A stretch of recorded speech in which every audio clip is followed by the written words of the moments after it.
Salutations, my dearest friends. My name is Samantha, and today I'm going to be showing you my Phantom of the Opera book collection.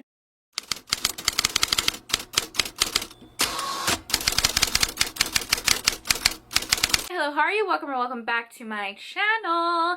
Today I'm going to be talking about one of my favorite things ever, and that is Phantom of the Opera. If you guys didn't know, I am a ginormous musical fan. I love Broadway musicals. It was the first Broadway show that I ever saw. Me and my sister used to watch the Phantom of the Opera movie with Gerard Butler, like on repeat when we were growing up. I was obsessed.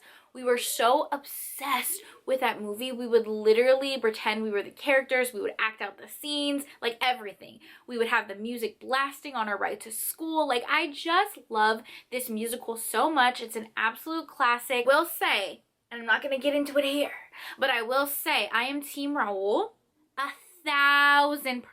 Listen. I know Phantom is sexy, okay? Especially when he's being played like Gerard Butler and the guys that play him on Broadway. Like, I get it. I understand. But, like, Phantom is a little toxic, okay? He's a little toxic. Well, he's cute and he loves Christine and he's a Viscount. My boy is literally a Viscount. Put some respect on his name, first of all. The whole video on this rant as to why I feel like Raoul deserves more attention and love and respect than Phantom does, okay? Phantom is that bad boy, morally gray character that everyone loves. I get it. I truly do. I mean, he basically kidnapped Christine, okay? And, like, threatened to kill the man that she loves if she didn't stay with him. And, like, wanted to keep her in, like, a damp, dark basement of an opera house. Anyways, I love Phantom of the Opera. It is truly one of my favorites. I love it so much that I got a tattoo for it. I'm wearing a long sleeve today, which is actually not that great of an idea because I can't show you my tattoo. So I'll put a picture right here. I have a tattoo on the back of my arm of the rose and the mask. Now, I know it's not the traditional, like, Phantom, like, round mask, but I just like the way this looked a little bit better, and I kind of tweaked it a little bit. It's still incomplete because I need to get, like, some music notes and, like, stars added, just small details around it.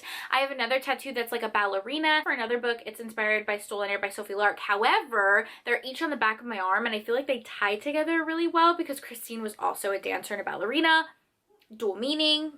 You know what I mean? So anyways, if you have never seen Phantom of the Opera, I highly recommend you do either the movie or the musical. It is just fantastic. It's basically set in, like, Regency time period. Our heroine, Christine, is a ballerina and she's super talented dancer in this ensemble for a very famous opera house. In this opera house, there is mystery and whispers of a ghost, so a Phantom of the Opera, hence the title. And our heroine Christine is being visited each day by who she thinks is the music of the night, who she thinks is a ghost and a tutor that her deceased father has sent her to help her hone in her skills and also provide comfort, and she's learning to sing from him.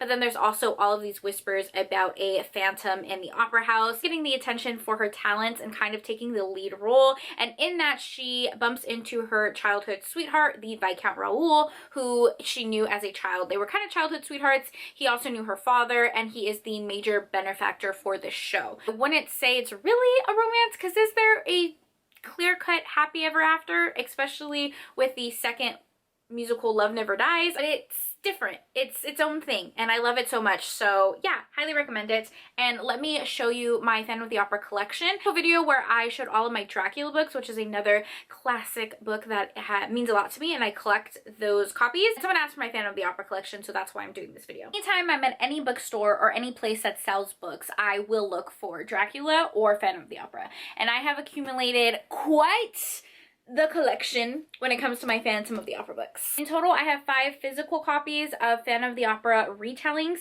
So these are all romances that are Phantom of the Opera inspired. Then I have another 5 that are just different editions of the original classic Phantom of the Opera. I do have this little card though. Really cool. Just keep those copies on the top of this bookshelf right here. I keep them with my Dracula copies because I also collect a bunch of Dracula and all my editions. All right, let me show you the original copies. The first one is a Barnes & Noble exclusive. I still have the wrapping on it because I didn't want it to get scratched or anything because it's just so pretty. This is what it looks like. It has this beautiful gold edge. And this one is technically a bind up of different stories like Edgar Allan Poe, Mary Shelley. It's titled Phantom of the Opera and Other Gothic Tales. So it's a bunch of Gothic classic novels just binded up into this beautiful edition. And I love it. This one I found at a bookshop in Puerto Rico. I was visiting family there. I found this one in Old San Juan at one of their bookstores right there, like in the very hub of the tourist area. And they had this Spanish edition of Phantom of the Opera, and I could not resist. The next one is the Paper Mill Classic Edition. I believe I purchased this one off of Book Outlet when I supported Book Outlet, but I feel like you can also get this off Thrift Books. I've seen it there. I've seen it on Amazon. I've seen it on Target online, not physically in store, but I have seen it online. Basically different classic editions that is in this like velvet cover. I have a couple of these. Like they have a Pride and Prejudice one, they have a Frankenstein one, and this is the Phantom of the Opera one. So just like the classic mask looks like that. And I have this one, which is an illustrated version. I purchased this one off of Amazon, but I've also seen it on Target's website. And this is what some of the illustration looks like. So I feel like if you really want to read the story, this one is a really good one, because you can get through it very quickly. I do have another illustrated copy, and this one I also got off of Amazon.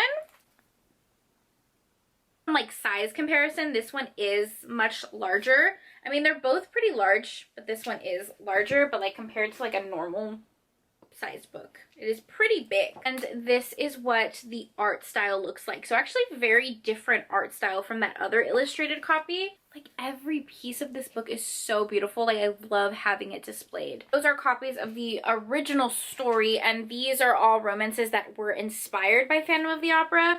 So the first one is called Phantom Heart by Kelly Cray, and this is a YA romance. In this book, our heroine ends up moving to a Victorian house. Her father is renovating this Victorian house, and there is rumors of a ghost. Someone who is appearing in her dreams that's attached to the house by the name Eric. And then there is another hero named Lucas who is like very supernatural obsessed and kind of wants to discover all the secrets of her house with her. So it is a YA romance love triangle. The next one is Phantom by Greer Rivers, and this is a dark romance, described as a dark modern romance retelling of the musical classic. This one follows our heroine Scarlet Day, who is a dancer. The hero in this book is obsessed with her, like literally obsessed with her. Kind of like kept his distance and just simply protected her. It has good anxiety and mental illness rep in it. I believe in this book our heroine suffers with bipolar disorder, is in danger, so our hero ends up protecting her like in the story, and it's a retelling. And then these three I haven't really read or started, like the other two I have, so I'm just gonna quickly go over them. This is Phantom Academy by Shandy Bean. Looks like that. And this is a Phantom of the Opera retelling that takes place in a college setting. Next one is Desired by the Phantom by Jennifer Deschanel, and this one is a historical romance. And I have another historical romance by Susan Kay. Looks like this one. It's literally just called Phantom, and the cover, are you kidding me? Are you kidding me? It's gorgeous. That is my entire Phantom of the Opera collection. I hope you guys enjoyed this video. If you want to see more Phantom of the Opera inspired content, let me know. I can do a whole video on why I choose Raoul over Phantom. I am planning a reading vlog where I read all of my Phantom of the Opera retellings. Like I started that months ago and I never finished it, so I need to pick those books back up. Anyways, if you want to see more of my collection, I do have videos where I go over my cozy mystery collection, my historical romances. I have a bunch of different book tours and book collection videos, so I will leave them down below if you're interested. As always, thank you so much for taking time out of your day to spend time with me. It means the world to me. I hope you guys are all staying happy and healthy, and I will see you in my next video.